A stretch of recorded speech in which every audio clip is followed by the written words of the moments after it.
Guys, I've been doing some maths. And you know what happens when Odin starts doing some maths? There starts to be some brainstorming, and there starts to be a lot of theories and thoughts and speculation. Sometimes the speculation leads in a correct direction. Sometimes it doesn't. However, there is some fishy stuff going on with the Captain Marvel box office numbers. Things that I, as a sad rookie, it seems, had totally forgotten about and totally blanked out on when we got those box office numbers for the weekend. Now, there's no denying that the numbers are extremely high. It's already broken even. It's already making profit. However, here's what I figured out. Wookiee Lives Matter. What's going on? The thing that I have discovered is that this is, from my research so far, the only, or rather the first MCU film to get an opening in every major foreign market on the same day, which explains why it made over $300 million at the foreign box office. And everyone was like, oh my God, this movie is a giant hit because it made over $300 million.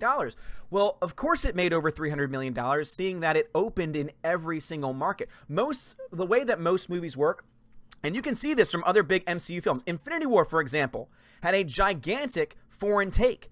However, it did not open in China on the same day. It opened in China later on. You look to, Black Panther also opened in China about a month later and opened in Saudi Arabia, Japan as well. Opened up in various countries on different dates. Captain Marvel, on the other hand, opened in literally every major market except for Japan, which Japan actually only maxes out around $10 million in Nigeria, which is not known for being a big moneymaker. So basically what they were able to do was that they were able to somehow, some way, Disney was able to book the theaters in every major market, every major country on the same weekend. And that explains why it had such a massive opening weekend, because when you actually look at the domestic totals are actually pretty standard fare. Like, seriously, it's a pretty standard opening for not only an MCU film, but also just for a general big box office release as well. There's really nothing special about it. It was that foreign total that everyone's like, oh my God, this movie's doing bank overseas. Well, now we know why. We know why now, because it opened in every single foreign market. I don't know why I didn't look at that beforehand. I don't know why I didn't even think to look into it. But the reason why I think that's important is because in most situations, for most movies, it opens up over time. Normally it opens up in a lot of markets on one date and then opens up in other markets a month down the line, sometimes just a couple weeks down the line. And because of that, you see that it's a way for them to try and basically pace themselves to continue to make money. Again, that's what we call in the industry having legs, continuing to make money even after the release. The problem with this, though, is that by opening on the same exact day in almost every single market, at least every single major market plus some, what they've now done is they've now pretty much denied having the ability to have legs. In fact, coming up this weekend, it's going to open up in Japan and Nigeria. So what my guess is, and again, this is pure speculation on my part, but it's only because you've seen other movies and you've seen how other movies have drop-offs. But the ways that those drop-offs are able, especially in the foreign market, are able to be kind of tempered and controlled is by saying, okay, well, it's opened in the second weekend in this country, but now it's going to be opening in the first weekend in this country. And so therefore, what you're able to do is you're able to kind of control the flow. You're kind of able to keep the interest out there and keep everything going. And this is something that I actually said, though I didn't really understand it fully when I was saying it. I remember how I had said before that it was obvious that they were front-loading this movie, that the pre-sales were just so high, astronomically high. And it was like, okay, so everyone's going to show up opening weekend. That makes a lot of sense. Even when you go to the opening weekend, it opened at what, $153 million? Let me just go back to $153 million. $20 million of that came from the Thursday night showings, meaning that the Friday, Saturday, and Sunday was around $130 million, which, again, is a very strong start. But it's not nearly as much as you would think that it would be, especially when they were saying, oh, it could be over $200 million. It's going to be this massive opening. And yes, I said that $150 million would sound kind of ridiculous, but when you take into account the Thursdays, it only opened technically $133 million, which is actually less than that 150. This is all me to say that I honestly believe, because everything was so front-loaded, because everything was so heavy-handed in the front, and also, and this is just some more news. I don't know if you've been following it, because I've been following this on Twitter. There's a couple really cool, really great accounts on Twitter that follow specifically the China box office. What's interesting to me is that on Sunday in China, the box office dropped 35% for Captain Marvel. Following up that, it had one of the largest drops from Sunday to Monday for any other opening weekend. In fact, Alita Battle Angel, we all know that film, did better in its Sunday to Monday drop than Captain Marvel did. The reason why I point that out is because it seems to me, especially with that massive 35% drop on Sunday, which was a lot higher. Again, the industry insider said that's so much higher than what they thought it was going to be. And then Saturday, it was only a 5% boost, and that was very much under what they expected. I think that we're going to see a massive drop-off in China.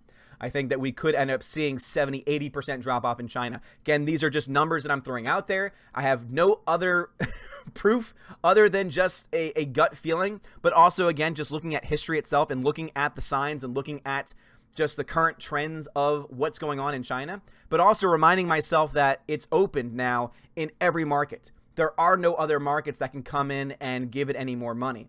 And so the reason why I bring that up is because, yes, this has broken even. Yes, this is now also making profit.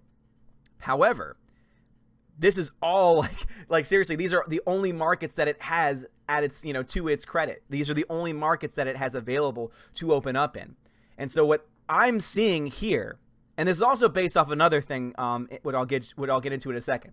But basically what I think is going to happen is I think we're going to see a massive drop-off, not only in China, but also in all other foreign markets. Because guess what? Guess what happens after opening weekend in any foreign market? There's a drop-off. So now you have a $300 million opening, and you've just opened in all these markets. Well, now you're also going to have a drop-off in those same markets. And because you have all of those markets dropping off in week 2 at the same time, which is something that you wouldn't normally have in another opening, I think that opening drop-off is going to be a much higher one. In fact, everyone's saying, oh my gosh, the records that were broken.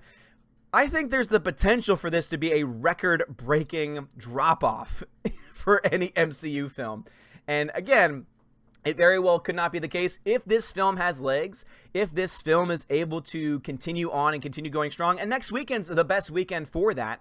I mean, Disney made sure of that because there's no major movies really coming out this coming week. It's not until next week that we have Us coming out. That would be the only real competition that's going to have. So basically, it's going to go, once again, really unmatched for this next week.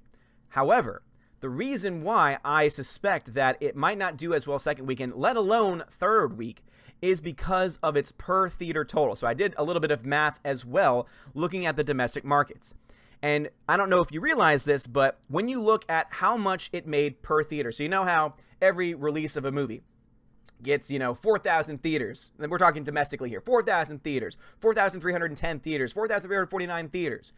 Well, you're able then to break down how much money it made per theater that it was released in.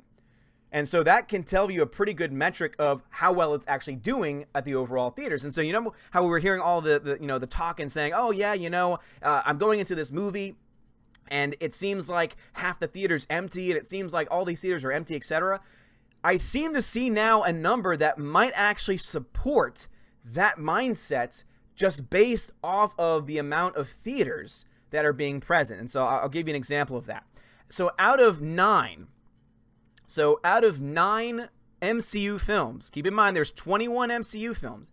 Out of 9, Captain Marvel had the ninth most movies, or rather money per theater. So it's in the bottom of that pack. So the top 9, it's last. In the top 9, as far as money per theater, it's dead last. Again, at number 9. Now, obviously, I know there's other MCU films, but still, for the sake of this argument, I think it's worth talking out because everyone's saying how it's comparing to other movies. How it's going to compare to Black Panther. How it's going to compare to, Age of Ultron, Iron Man 3. That was the other one that was brought into the discussion. But here's the thing: it made $35,000 per theater, which is almost half of what Black Panther made per theater at around $50,000. Maybe not half, sorry. Which is about maybe a third I can't do math sometimes when it comes to just on-the-spot stuff. But anyway, it made $35,000 per theater. Black Panther did $50,000 per theater. And not only that, it did $50,000 per theater and also came out in less theaters. So it had a better money per theater and also came out in less theaters overall. So you look at that. You also look to the fact that there are 3 other films that came out in less theaters than Captain Marvel did that actually had a better per theater total, including Ultron, which had $46,000 per theater, Iron Man 3 with $43,000 per theater, and Civil War with $44,000 per theater. What I'm trying to point out here, what I'm trying to say, is that yes, the domestic number overall is pretty high, but that makes sense when it has one of the highest theater releases in the U.S. from the MCU. It came out in 4,310 theaters. The only 2 movies on here that had more theaters were Infinity War and the first Avengers film. So you had this film that had all of the theaters that it could possibly get, and even though it had all of those theaters, it still only made $35,000 per theater. And so I'm looking at that number and I'm saying, okay, so it's obviously not doing as well at the actual theaters themselves. So yeah, it might have made all the money, but guess what? That makes sense because it was released at a crap ton of theaters. So literally any person who wanted to go would never find a sold out show, would just be able to go whenever the hell they wanted. So it makes a lot of sense that, again, you see this kind of low total, and this is just domestically. You add on top of that the fact that it opened up in every foreign market, and you add on top of that the fact that it seems to be falling in China already with its 35% drop-off on Sunday, and then its further drop-off on Monday, which is, from what I've heard, again, from these sources, is one of the worst drop-offs in MCU history from a Sunday to Monday. I think that we're seeing ourselves a very, very interesting story because, yes, this film had a massive opening, and no one's going to deny that fact. I'm not going to deny that fact. This movie made so much money that it's already profitable, and that is something worth talking about. However, from the very beginning said that this movie was going to be profitable. I had a question as far as how much money it was going to make. My original range was between $450 and $650.